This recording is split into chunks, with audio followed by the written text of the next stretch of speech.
Hello, Talkhouse listeners. It's Josh Modell. This week, instead of a new Talkhouse conversation, we're dropping something special into your feed from our friends over at the Jokermen podcast. In case you're not familiar, Jokermen have deep conversations, sometimes serious, sometimes silly, about specific artists.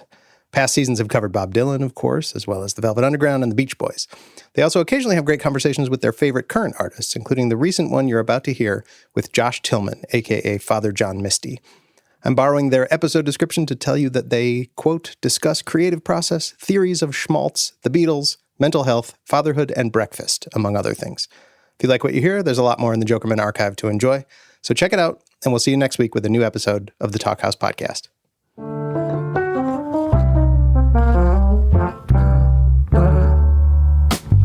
Happy New Year, everyone in Jokermen Podcast Nation. Zevin. Happy New Year to you. Happy New Year to you, Ian. Here we are, 2025, brand new year of Jokermen podcasts.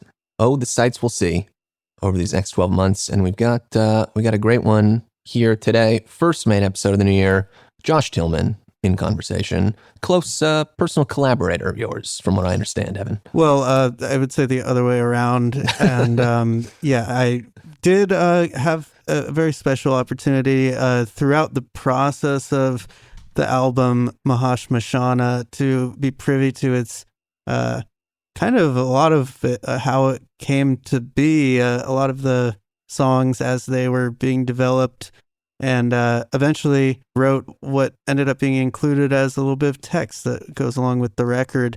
We love the record, and so it's a great opportunity to catch up with Josh and talk about some of the finer points of the songs. One of the great records of 2024, one of the great recording artists of our day, of course, and one of the great podcast guests, to be quite honest. Let's hear it.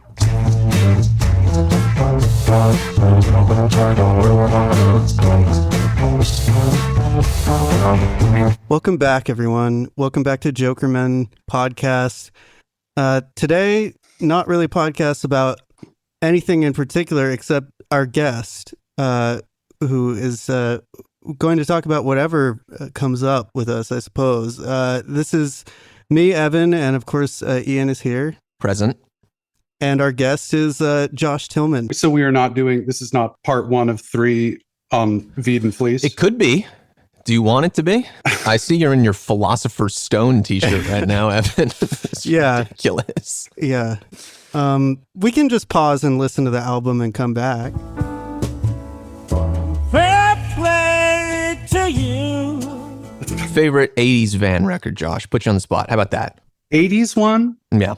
Didn't Common One come out in 80? Oh, it sure did. Did you hear about Wordsworth and Coleridge, baby? All right. Well, there you go. That's a classic. Yeah, I love Common One. I Wikipedia'd, or I looked at the Wikipedia page for that at one point. You know, there's like an aftermath heading on the Wikipedia page. It's always good. That's when you know you're looking at a good record. Yeah. Which blows my mind. People seem to be taking him to task for being spiritual. It's like, have you not heard this man's music? Have you not heard the good news? Are people doing that with you right now? I saw that pitchfork.com said that you're at a spiritual peak. How do you feel about that? Yeah, I have got, that never once crossed my mind. That might be a talking point, given how frequently irony is invoked in understanding my work, that they would take the title at such face value. But I did get a lot of I got a good 3 or 4 questions about yoga, if I was doing yoga. Are you doing yoga? No. You do look pretty flexible, pretty pliable up there on stage. You know, you're a very animated, gesticulating performer. So, you know, I can't blame someone for thinking. Okay, easy now. Supple. You're supple up there. Supple. Yeah, there you go. Don't make them blush. I hear you want to talk about UFOs and drones. Do I understand correctly? Evan, you want to field this one? Well, this is what we mostly text about. I feel like we whenever there's a new breaking story in the UAP space, I think we've done a good job of keeping each other up to date. Yeah, my Twitter feed has gone absolutely to hell. Yeah. Just from looking at drone stuff. Same. I'll go on Twitter. I don't know if this happens to you, but since they changed it to For You Right. on X.com, like that comes up first, and I won't notice for like a half hour until I just start seeing something about like why women should be making less money than men, and then I'm like, wait, oh right, it's in the For You It's page. For You. That's what you're interested in. And then of course, yeah, if you click one thing with drones, then enjoy. That's all you're gonna see. It just keeps getting worse and worse, where you go from drones to Anunnaki until you eventually end up with Theo Von. A wise man, from what I've seen. I just became aware of Theo Von over the last like 4 months. I think when the Donald Trump cocaine clip hit, that was the first time I even became aware of his existence. But he's all over the place now. Ever since Pod saved America. He seems a very open man. It seems like he knows nothing about anything. He's got the blank stare of a dog every time I see him, which there's something kind of charming about, I gotta confess. Beginner's mind, they call it. Yeah, that just YouTube's campaign to get you watching the constellation of podcasts that come out of the Comedy Store is disconcerting. YouTube really, it's Instagram for men, isn't it? Has the DCCC come to deputize you guys yet in the campaign? Not yet, unfortunately. You know, they're looking for some left-wing kickboxers to lead the charge into 28. I was posting about this, the weekend after the election, as the left-wing Rogan discourse, hit a fever pitch. But I think that, the Root Beer Report segment of our program could well be exactly what the Democratic Party needs in order to make contact with some of the less politically engaged swing voters out there across this great nation. It's a neutral space, Root Beer. I think that all Americans have it in common in terms of being something they've heard of, something they've drank, maybe. Yeah. Probably during the Civil War, North and South, they were both making root beer. Yeah, there you go.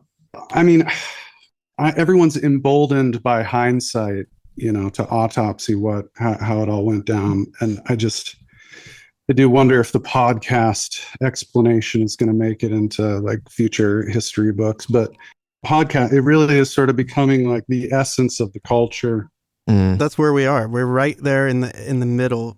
This is the center of the universe. You appearing here. Anything you want to say to the people of the world? No. Drink by day, Joe Rogan podcast by night, all day. What do you feel about the way the record is, how it's being received by the general public? I feel like that's something we have to ask you, being the music podcast that we tend to be. It's the vibe check. Yeah, just where does it stand? What's in the air? Beyond people asking you about yoga. Well, it sounds like I've returned to form. That's what I'm hearing. He's back and better than ever. I mean, really anything that came after my fake jazz album that wasn't more fake jazz was going to be perceived as a return to form. Even though there's some fake jazz. There's some fake jazz on this record. There's a little bit of fake. Those are some of the best songs, the fake jazz songs on this one. Yeah, I had created a parameter around this record where I was like, I really want Chloe to kind of stand as its own thing, and so I didn't want to repeat or use any of that modality, but it's tough not to add flute. Yeah, that's one of the hardest things for a musician. Just ask Van Morrison to keep your finger off the flute button. Once you've let that thing out of the box, flute's burning a hole in your pocket the whole time for the first 9 records. I don't think if there was any flute. No, I don't know. There's some Tron flutes here and there, but no.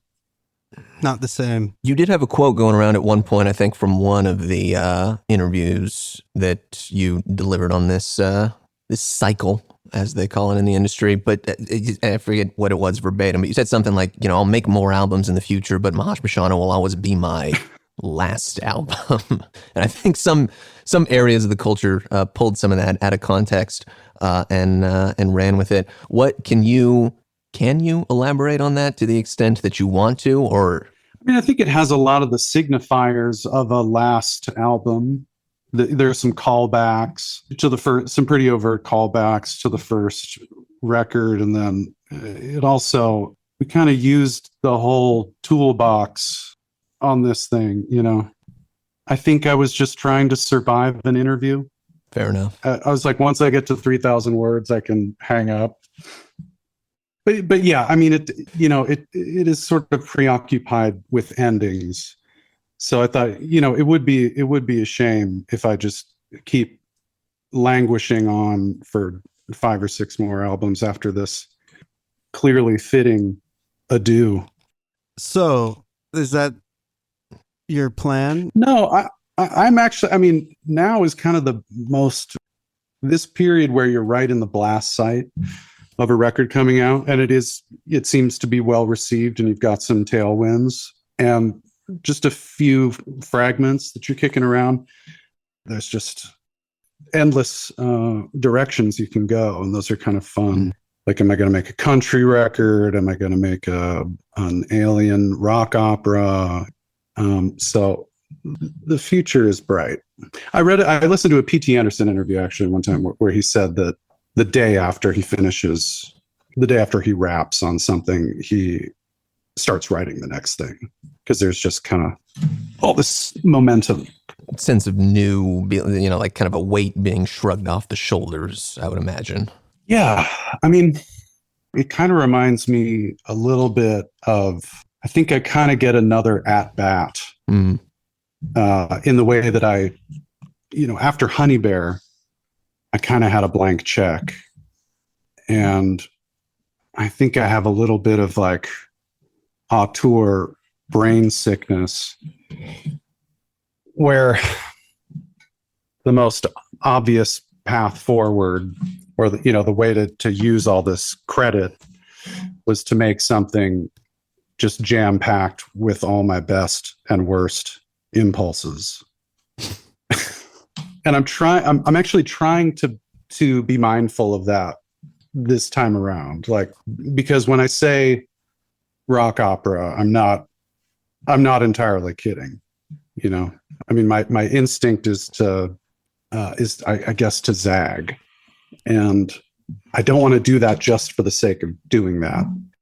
Pure Comedy was it was a really reactionary record. What were you reacting against?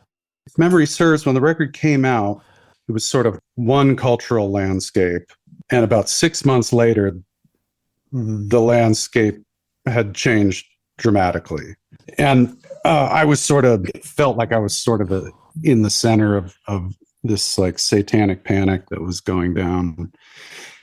And I felt, maybe it wasn't so much that. I think it was largely that the image of me that emerged was this term that I kept seeing over and over again, was like indie rock prankster, or indie folk prankster, which is the lamest way to describe the lamest thing ever. But the humor thing was just really foregrounded, and I think I was defensive about that, and so I thought, I'm going to make an incredibly unfunny album called Pure Comedy. Oh, comedy. Oh, it's like something that a madman would conceive. The only thing that seems to make them feel alive is the struggle to survive. But the only thing that they request is something to numb the pain with, until there's nothing human left.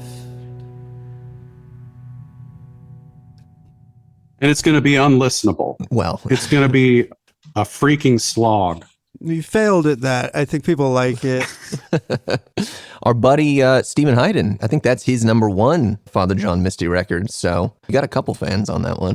You know, when you talk about like the idea of a rock opera approach, or like even having the inclination for something that could be described like that, I'm reminded of a mutual friend, Adam Green.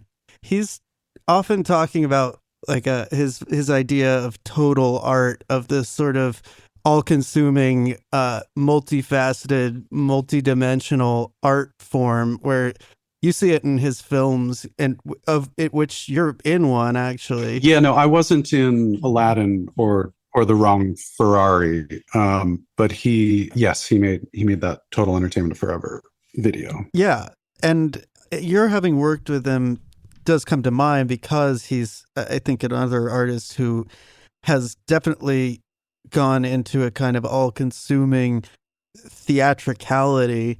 And I do see, especially in the latest record, some things that sort of hint toward that or expand on elements of that type that you've already introduced, with those callbacks and with these kinds of meta commentaries on your own work. And even with the last record, I mean, with the previous, I think on Chloe, there's attempts to just make a song that stands upon its own merits as a love song without being referential, yet also existing within maybe your most explicitly conceptual framework. So it might, I guess, leave listeners wondering right now, where do you feel Mahashmashana exists for you in terms of attempting or not attempting things in that direction? Yeah. This new one does have a bit of, I mean, it's just a normal album. You know, it's in some ways a little like J.J. Abrams fan service, you know. Say more. Well, I mean, after Chloe, like, I was excited to use that voice that I cultivated over the first 4 records again, you know, because it had really been a minute. I was excited to do another Josh Tillman song. And so I think the things that I was excited to do just happened to align with the things that the audience has come to, you know, expect. So I can't really imagine doing anything, you know, quite like that just yet. But you just never know. I mean, you make these. I mean, Chloe really, while it has a really strong conceptual core humming at the center of it, I was really feeling my way in the dark when I was making it, and the theme didn't really become apparent until the end of the process. At the end of the process, there was this, I was deliberating whether or not to put that Next 20th Century song at the end. Wow.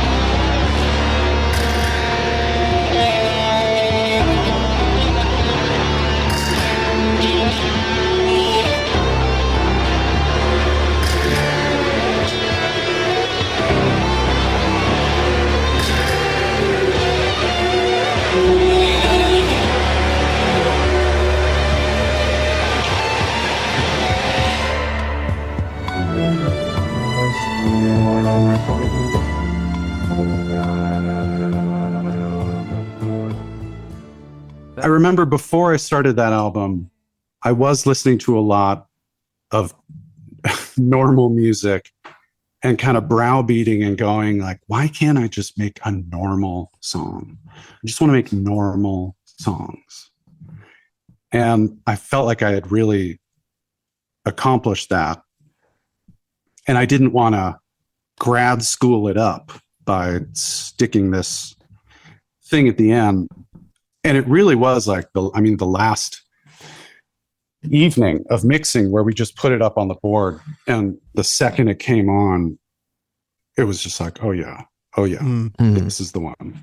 but that song had given me the thrust to even write those songs, because I remember I went in with like 5 or 6 songs, and this was during COVID and everybody was freaking out. And so it was a real skeleton crew of just me, Jonathan, and Drew in the studio. And I thought, like, the original conceit was like, let's make an album where we don't leave the control room, where we're just using keyboards and, we're not going for the gaucho anechoic drum sounds and I was really into this idea of just using software strings and all that. Sure. And the 2 songs that made it out of that first session were Kiss Me and Next 20th Century. And Next 20th Century lyrics were still majorly in flux. Like, it didn't have the come build your burial grounds on our burial grounds stuff at the end. But it was, from early on, dealing with what is the role of love in subjugation and domination. And I thought that song was in a really interesting conversation with Kiss Me, which is a real, like, boilerplate kind of ballad. The only time that I've gotten sweaty playing a song for the fellas, when they're like, okay, what are we cutting? And I sang that, and it was brutal. It was like horrible, because that song, it doesn't flatter my self-image of being like an irascible wit or whatever. The jester of indie rock. Yes, an indie folk jester, an indie folk prankster. But that was really exciting. And once the fake strings went on and all that, it was very moving. And I came out of that first session with those 2 songs going, okay, this is we're gonna make an alternate timeline, a collection of alternate timeline American standard kind of songs. And they're going to be charged by this unsettling song at the end. So that was kind of what gave me the juice. But then, oddly enough, by the time it was all finished, I wasn't sure I wanted to commit to that whole idea. But I'm certainly glad I did. Thank God you did. I wish I had re-sung Next 20th Century like one more time before we committed it to tape. But why? A lot of the time, these like final vocal takes are like the second time you've ever sung the song all the way through.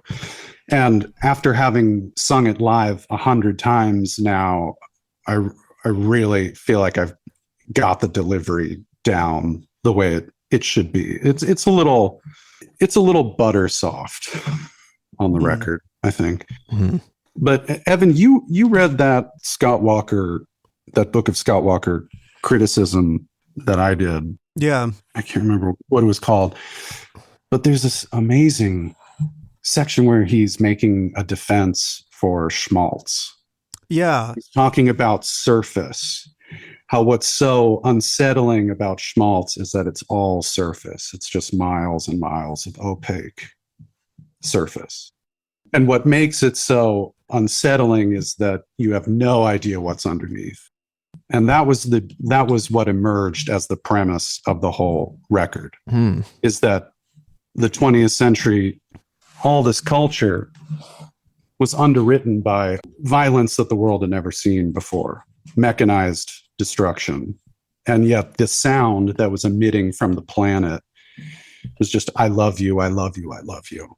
We just spent like months and months. We had our summer of Randy Newman that ended up becoming the fall of Randy Newman. The fall and winter of Randy Newman. And he's one example, Scott Walker another, Bob Dylan too. I think, with Triplicate, this dynamic appears in all of those artists' work and yours too. But that thing of schmaltz being weaponized might not be the right word. I think that's when it's done, I think, for a kind of gotcha effect. But when it's done for aims that I think are deeper and larger, there is that conscious understanding of schmaltz being representative of the most rarefied form of human communication, as close to sacred as secular music gets. Like when Bob Dylan does Triplicate, we've already heard every Bob Dylan record. So then when he does Stormy Weather or something, or September of My Years, it's like he's reading from the Bible. And because it's him, it's imbued with all of this extra context and this weight and depth. We know how far he can go. And so when you hear him do something, it seems like, oh, it's everyone knows that, whatever. There's an invitation or a challenge, maybe, to reconsider what some might think of as schmaltz as actually a very powerful thing. He, just by opening his mouth, he's a deconstructive force. Totally. That you know, if you were to, you can apply him to any song, and it sort of gets reconfigured contextually. With Chloe and the way that song finishes off the record and recontextualizes it, and now with Mahash Mashana, I think you can go confidently forward into ever schmaltzier territory with like the context in place that you've established with your records. And I think you can access some of the more arcane, the astral plane of schmaltz. Yeah. You know, there's some kind of, I don't know, there's some kind of disincarnate Tin Pan Alley songwriter that got like stuck in this realm and is like speaking through me. So, because I didn't grow up listening to that stuff. And you know, one thing I've said before, part of the reason why Chloe was so satisfying to make was because I didn't understand why I was doing it. I mean, some of it was a bit of a kamikaze thing where I was examining a culture that seems to have lost all momentum, and that expressing through me, through what I perceive to be my self-expression, as just being kind of recycling 20th century canon, you know, and feeling sort of hopeless in that. And I thought, well, let's just completely double down and just, like I said, in this like sort of vulgar way, in a way, sort of creatively, I was kind of looking for the bottom. But with schmaltz, for the first time in a while, something has shifted in my listening. Like I listen, one of my favorite songs is Mandy by Barry Manilow. And I was listening to it recently. And for the first time, I was like, I just wish I could get rid of these strings. Happy people pass my way, looking in their eyes, I see a memory. I never realized how happy you made me, oh man. Well, you came and you gave, well, I'll take it, but I sent you away, oh man. Well, you kissed me and stopped me from shaking. Like there's just, I wish I could just take there's like this wool blanket over the song, and I just want to hear the song. And he employs every production trick that I would put on there, you know, replete with elevator shaft snare drum and all that. And now I'm just kind of like, I don't think I want to hear another violin for a while. It sounds like the Let It Be shit, you know, like there's those Let It Be naked sessions that they put out, you know, 30 years later or something, that was a representation of like, I don't know, they billed it at the time as like, this is what Paul and George Martin like wanted this record. This is how they envisioned this record to be before Phil Spector came in and before Oedipus came Phil in Spector and shit. We were just listening to that album around here on a loop. My daughter like fell in love with it. And yeah, I got kind of a Stockholm syndrome where I was like, do I like The Long and Winding Road? Do I love Phil Spector's arrangement on this? I think I've come around to it. I think the weakest thing about it really is Paul's performance. Interesting. I think if that performance was better, I don't know why they used that take. I mean, they must have had 100 takes of that song, but he feels really checked out in the vocal. I can see that. I mean, it's definitely compared to something like Hey Jude, which has also got this huge, towering, swelling kind of conclusion to it. But like, I mean, the way Paul, puts his whole pussy into that one. Long and Winding Road, it might be sort of a mismatch, honestly. The fact that maybe that was supposed to be a thinner, lighter song, and so maybe it's a thinner, lighter vocal, and then Spector just comes and squirts Phil Spector juice all over it. Tell he's sort of exhausted, and there's just it's lacking the commitment required to make that one come across, I think. But I do think it's I think Mal Evans wrote the second verse of that song. What does your daughter think? Have you sat her down and gone, all right, listen, do you hear Paul? Do you think they did a sub mix of this and then sent it off to Phil Spector? Because I'm going to play these both for you, and you're going to tell me what you think. I'm not even going to say anything. Just play. We actually do a lot of A-Bing. Her favorite song is Helter Skelter. Oh wow! All right, you got a future. And this is at age Manson girl in the house. Yeah, the indications don't stop there, by the way. But I mean, we'd go on 2-3 hour drives and listen to Helter Skelter the whole time, and I would just be like, now I'm ready to kill pigs. But we just got to a place where I was like, well, how can we break this up a little bit? So we would listen to the isolated drum tracks. She would listen all the way through the 7-minute isolated drum track. Wow. The bass, the isolated vocals. And this led to listening to, an outtake of Hey Jude. And she really, she is so intelligent. It's really too bad that her father is just inputting boomer rock. I should be teaching her Mandarin Chinese, but her ear for drums is pretty shocking. Like the Beatles, we had to put on ice for a little bit, and she wanted to hear another band. I was like, well, let's listen to The Who. And now it's been 6 months of The Who. She fell in love with Pinball Wizard. Wanted to know what album Pinball Wizard was on. So this led to playing Tommy. We got to skip, fiddling about and whatever. But, and talking about, what is Deaf, Dumb, and Blind mean? And this leading to a conversation about what is the experience of reality to someone who has no sensory experience. Sounds like a hell of a cultural education you're giving the kid. All good stuff. This is happening in 18-minute sessions to and from school. But we were listening to Sister Disco, or one of the later Who songs, and she's like, you can tell they're older now. They're not as crazy.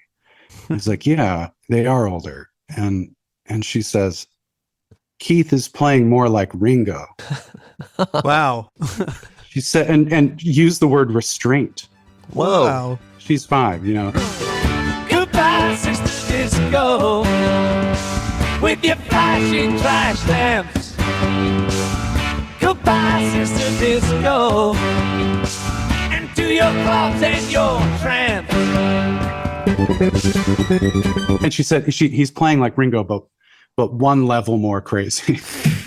Hell yeah. You got a future music podcaster you're raising right there. Let's get her on the mic. Seriously. But yeah, long and winding road. It's a tragic what could have been. One of the weaker songs on the record, I gotta say. I think honestly some days Let It Be can be top 3 level Beatles record for me, but Long and Winding Road is going to be towards the bottom of the actual, quality material on that record. Two of Us is brutal. Oh, I love Two of Us. I think that's a great one. That's a classic. That 2018 mix that Giles did, he just he put all this sub bass in the kick and says, You like Two of Us? I just when I listen to that song, I just hear John Lennon like wanting to scream.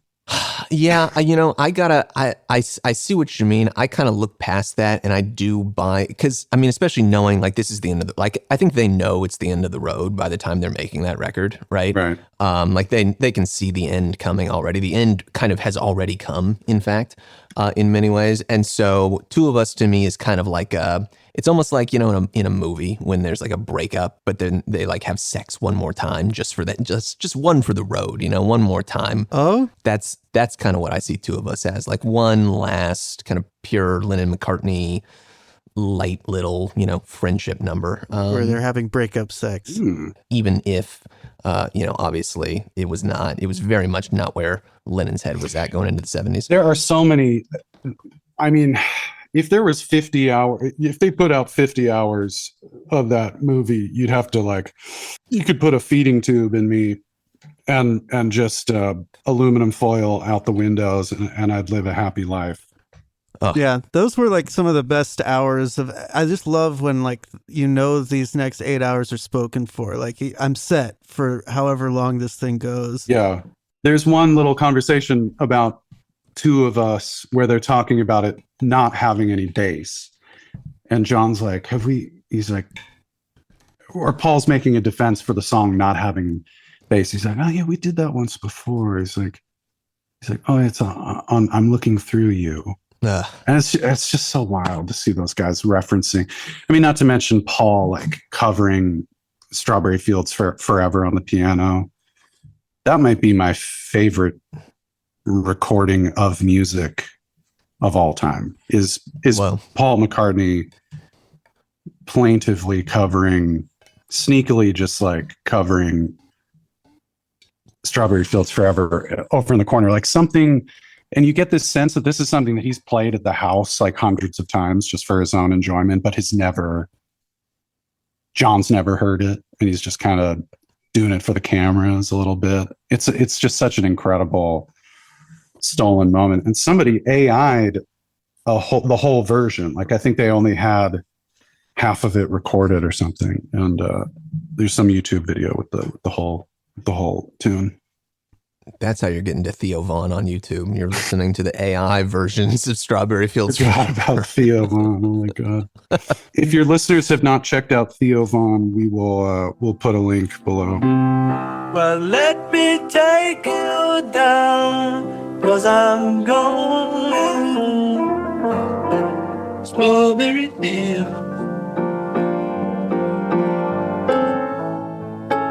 Nothing is real.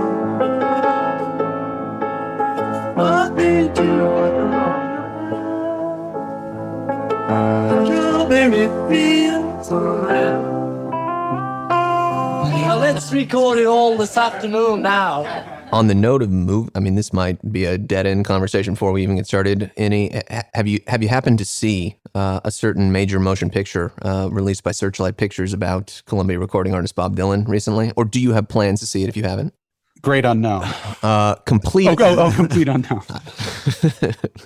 Yeah, I will probably watch it on an airplane. Yeah. There's a new trailer out where they've given, I think it's Blowing in the Wind, the full Lumineers treatment. Yeah, the hey ho stomp clap version. Yeah. Oh yeah. People are crazy about the Lumineers. I've played a few festivals with them, and they are huge. Still? Even today? Still? Yes. Wow. There's a whole other world out there. I mean, that was a tough road to hoe after that, I think that Hey Ho song in most circles is sort of viewed as the patient zero for everything wrong with Obama era music. But they have some, he's a good songwriter. He's got a great voice. And yeah, they have sort of influenced this whole new second wave of Zach Bryan and Noah Kahan. I mean, he is the great unknown to all those guys. you feel like you have played a role in any of this to any extent, whether you wanted to or not? Have I had do I perceive an influence? Yes. I think there are certainly people who were fans of mine when I was coming up, who were like very young at the time, and I've had conversations with about lyric writing and all that stuff. But no, I mean, I was looking, on that Casey Musgraves tour, which he came to. Yeah. Looking out at like 20,000 people is pretty intense. And I was just thinking, like, what kind of twisted ass world would it be if I was playing to 40,000 people in Los Angeles? Just as far as like, I don't think that's an influence. I don't think that's a good influence you know what I mean? Like, if I had 100 times the influence on the culture that I do now, like, I don't think that would be great. Net negative for the 40,000 people in the crowd. Start writing different type songs again. You just sort of slowly make your way back into the Lumineers territory and be like, you know what, this time I'm feeling like I've done a lot of experimental records and I've done a normal one. Now I want to do one that's normal one. Extra normal. Well, I did write Screamland. Yeah, that is true. And I think that song I've noticed that it's pretty divisive. Yeah. Some people do not get that texture. No. The worship song adjacent sound. Which, you know what? You're missing out. Hallelujah, we are not alone. God really loves us. God really loves us. You are missing out if you were policing that aesthetic.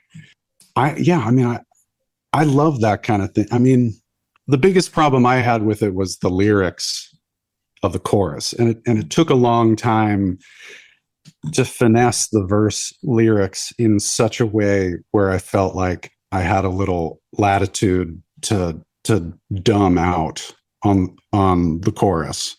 And to be honest, I cannot really give you any kind of rationalization for why those lyrics are what they are, other than I had started writing the song and I had this instinct that there was something there. But I knew that if I started fucking around with the chorus lyrics, the whole thing I would just never finish it, because there was just never really going to be a smart lyric that could be, bellowed in that way. And it was kind of a constant fight during the mixing about the vocal level, because I really wanted to keep it just sort of a texture, I was working within the hyperpop tradition. I'm a traditionalist. I think Screamland was the first single from the record too, right? Right, which was just, we never get the single right. We fuck it up every time.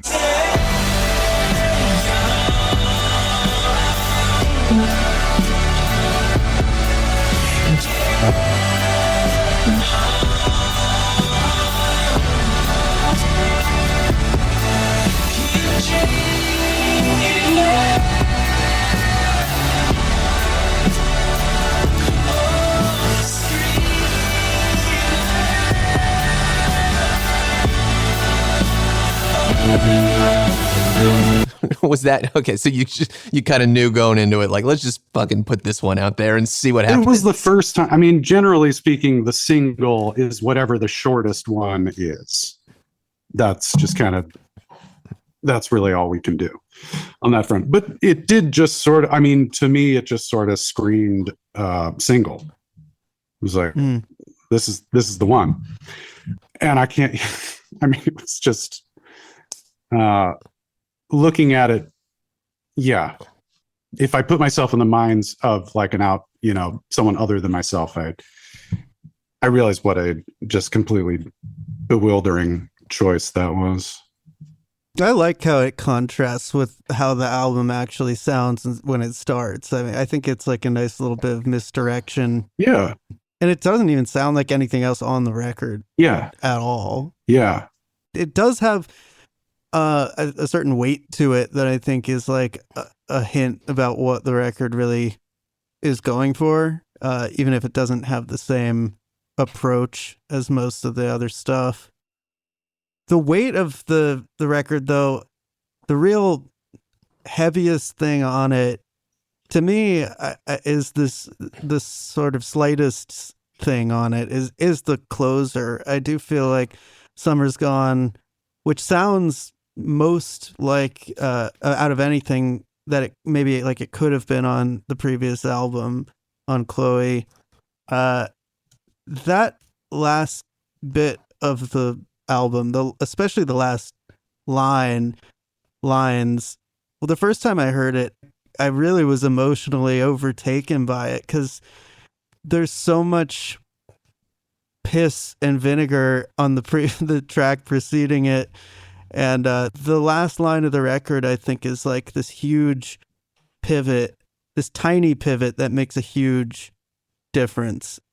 Yeah, I mean, those moments of levity are really important to to what I want to do, to what I want to get across. And I think people get distracted by I'm not interested in something unless there's contrast.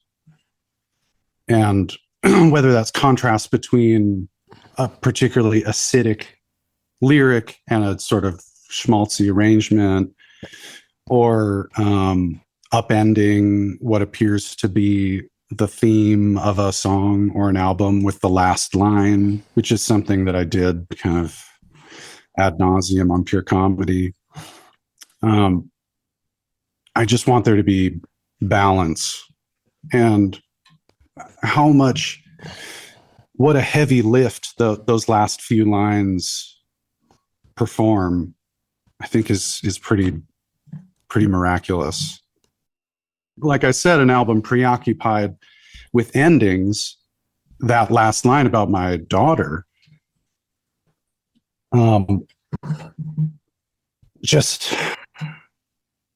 it's after all this ending, like a new beginning, you know.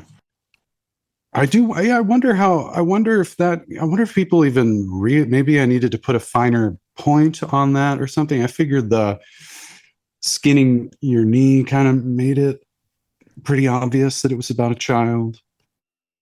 I think so.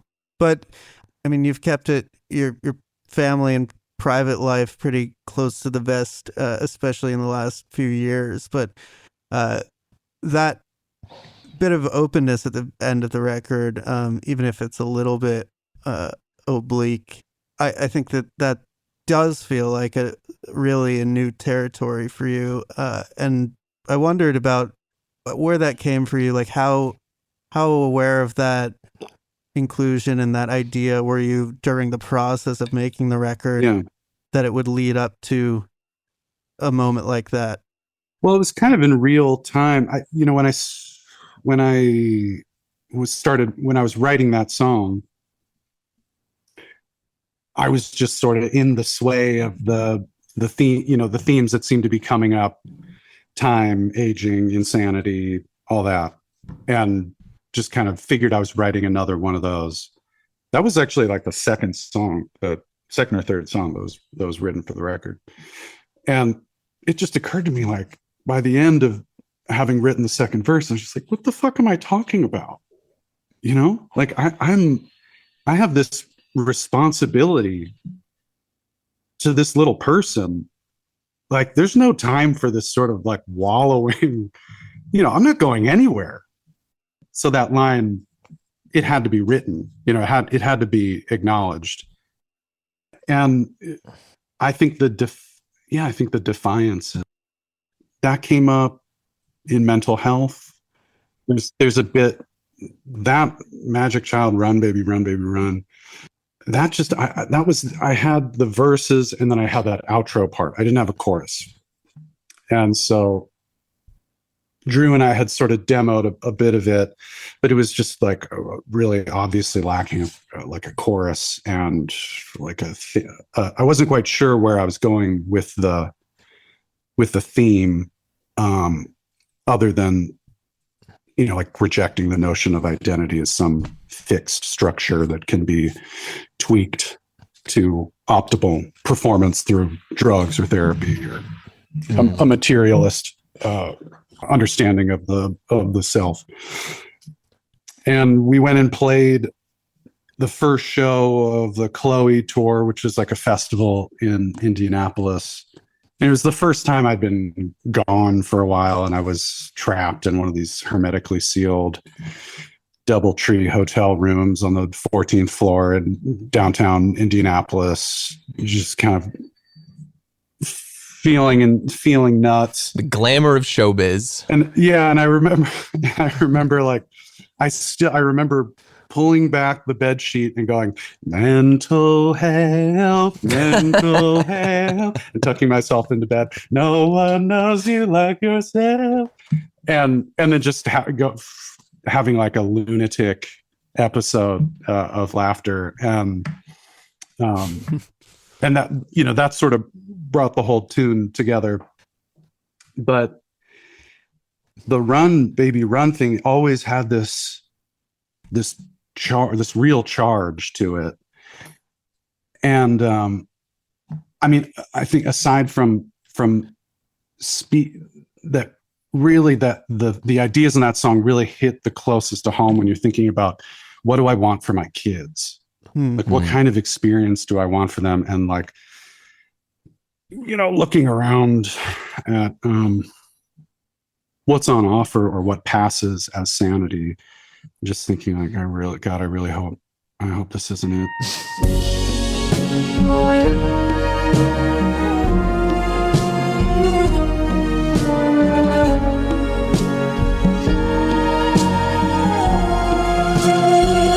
In the Panopticon, they never turn the cameras on. But I think that Run Baby Run thing really was almost I think it might have been a precognitive thing, or like why it had such a charge, or why it was so like set from the very beginning, like why it would be in the song. Because after that, the night after that Scott Walker thing, I got a call in London at 4 a.m. that the neighbor's dog had run into her at full speed and broke her leg. Oh God. And yeah, she was like 3.5.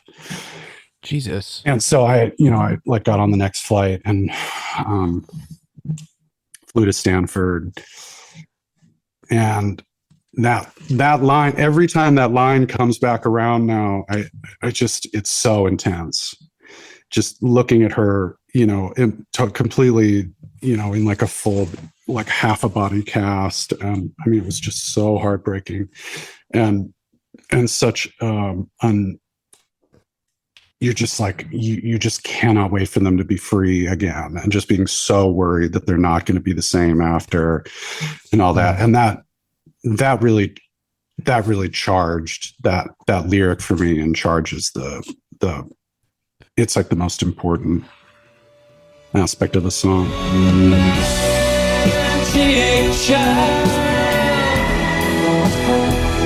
Run, baby, run, baby, run, baby, run. The one that's really pretty tough is knowing I didn't go nearly far enough. In that song in particular, that it's a big old platitude at the end, like that it's all in your mind. But I think with this, from a different perspective, it's actually like incredibly empowering. Yeah, I think that's the great way to fulfill that song, especially a song that, I mean, it's literally called Mental Health. Like, that's such a loaded term in today's society. I mean, I just, reflexively roll my eyes when I start seeing people talk about mental health, sincerely, without any sort of understanding of what exactly it is that they're talking awareness. About, maybe talking around awareness. Exactly. Have you heard of mental health? Yeah. People even say like, that he has mental health. She has, it's not even like mental health disorders, problems. It's literally just like, I have mental health. You have mental health. You got any more of that mental health? We were talking, during the whole making of the record, and you would send me versions of songs in progress. There was definitely a lot of discussion about that song being kind of your My Way, the Sinatra classic. As opposed to Their Way. My Way kind of is this completely navel-gazing, insular song, this defensive song. Incredibly defensive. Yeah. Regrets, I've had a few, but never mind, actually. But even if it has some superficial similarities to that song, I think yours is much more of a love song than a self-love song.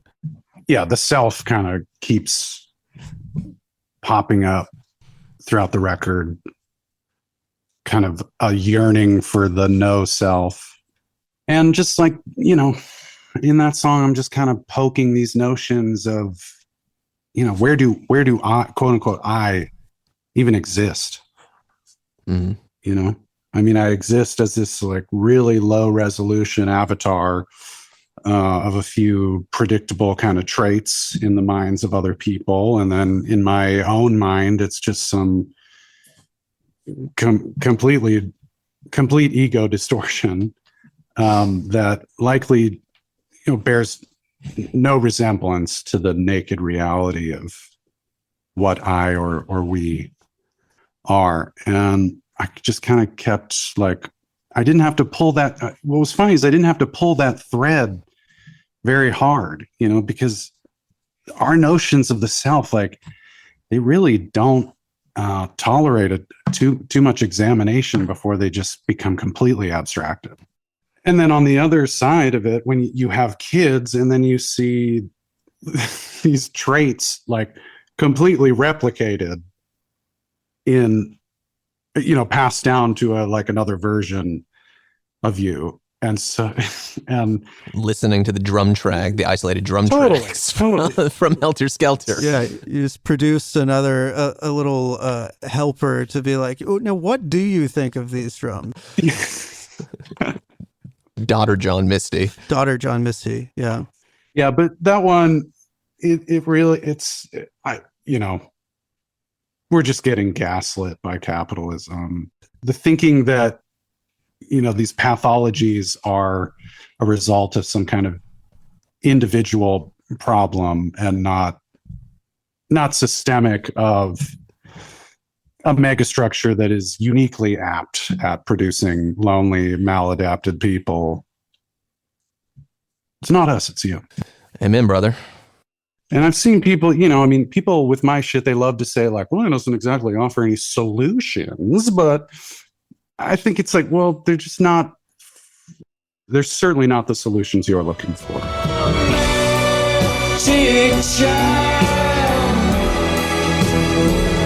This dream we're born inside feels so for real. Sometime,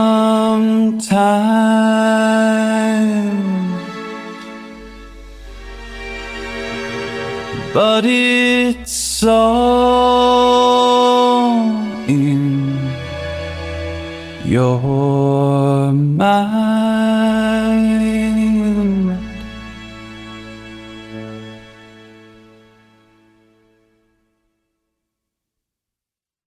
What does a Jokerman's morning regimen look like? What are you guys having for breakfast? Ian and I are Yogurt? probably quite different on this front. Right? Yeah. I have Greek yogurt and granola and blueberries and black coffee made in a pour over. Nice. And so this is like a Greek, so you're getting some protein from the yogurt. Got to get the protein. Exactly. Yeah. It's very important. I've realized as I've aged a little bit. What'd you have for breakfast today, Josh? This morning I had 2 soft-boiled eggs and a piece of sourdough toast. But I have been getting into something like pretty twisted lately, where I take this is like on a day where maybe like the day before I've worked out or something, and I need a crazy breakfast, but like a big slice of sourdough toast, and then I'm grating some garlic on there, and then some Parmesan, balsamic vinaigrette, 2 eggs, Calabrian chili. Oh, baby. Yes. And then sardines. Ooh. On top. Yeah. Beautiful. I've been on that as well. Like I've have the tinned fish. Tinned fish. Pretty much always on hand. Fantastic stuff. You get some bread. You fry it up. You rub the garlic on the bread. Yeah. Yeah. Evan? This morning, like many mornings, I'll do the white rice and the sushi rice in the rice cooker with an egg cracked in it and a little soy sauce. Ooh, you bad boy. Wow. More of a savory approach. Interesting. Yeah, I only ever savory breakfast pretty much. And yeah, black coffee or the pills, the Adderall, the Wellbutrin, the Red Bull. The Evan pills, the pills that make Evan. Well, the ones that keep me, Evan. Keep you from not being Evan, yeah. Yeah, the ones that keep me from not being Evan. It's the hardest thing is to not become insane. Yeah. That's something I keep kind of coming back to. It's just the hardest thing in the world is to not become insane. Well, you're not going to prevent that from happening without a decent breakfast. But still they lead me back to the long winding road. You left me standing here long time ago. Oh,